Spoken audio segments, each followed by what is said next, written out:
Mr Boswell, thank you for joining our program today.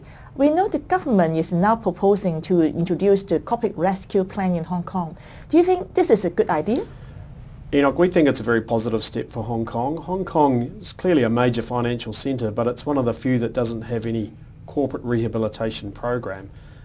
The introduction of the program will be a very positive step for Hong Kong to allow companies that are in financial distress some breathing room from its creditors to see where there's a viable core business there that can be rehabilitated and rescued, which is great for saving employment and minimising market disruption. Overall, what do you think are the major controversies to bringing this corporate rescue plan to Hong Kong? The proposals have been around for a long period of time. Indeed, looking back at our firm's notes, we've seen notes dating back many years looking at the proposals and what was being planned for Hong Kong. There's been two stumbling blocks around insolvent trading and around employees. Both are critical to be correct for Hong Kong so that people have a good basis to move forward on. The employees one is around how people will be remunerated and how people will be looked after if their companies falls into provisional supervision. The insolvent trading one is particularly interesting because we hear people say that insolvent trading provisions will stop entrepreneurship and good risk taking, which Hong Kong's known for. We also hear directors telling us that it's important that good governance comes through in Hong Kong and that, in their view, raising the bar for directorships from insolvent trading is a positive thing for Hong Kong. So to get those two things right will be critical for the successful implementation of corporate rehabilitation in Hong Kong. As we have the financial crisis this year, does it mean we have more companies need that restructuring? Yeah, that's a very good question. We expected to be extremely busy in Hong Kong this year, a sort of 25 hours a day, 8 days a week sort of thing. And to be frank, it hasn't happened like that.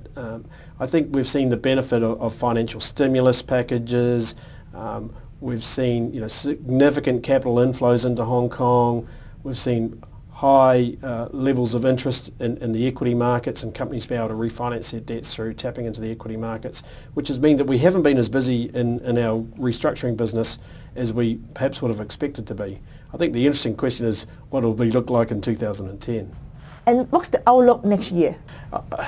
It's hard to say. There's such mixed messages in the marketplace at the moment. I was speaking to a friend in the advertising industry recently, a CFO of a large company, one that I would have thought was struggling in this environment, having a record year in 2009. Speaking to a client of the firm's involved in an industry which I would have thought was relatively recession-proof. He's in a regional marketing role.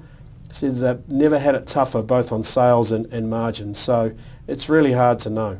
According to your experience, what are the usual reasons for the companies need debt restructuring? There's lots of reasons why companies might need to go into debt restructuring. When we're talking to our clients about this, we've got a sort of a large list of sort of 7 or 8 key reasons, but the one that always put square in the middle of any situation is management, because what we always see is it's poor management that make bad decisions around new products, around working capital management, make bad decisions about acquisitions, and then not reacting to it, not facing up to the issues that are often quite obvious, that doesn't allow for people to be placed into some sort of restructuring process early. And in our view, that early identification and quick assessment of any underlying viability is absolutely fundamental in a successful restructuring. That's really interesting indeed. Thank you very much for joining our program today. My pleasure.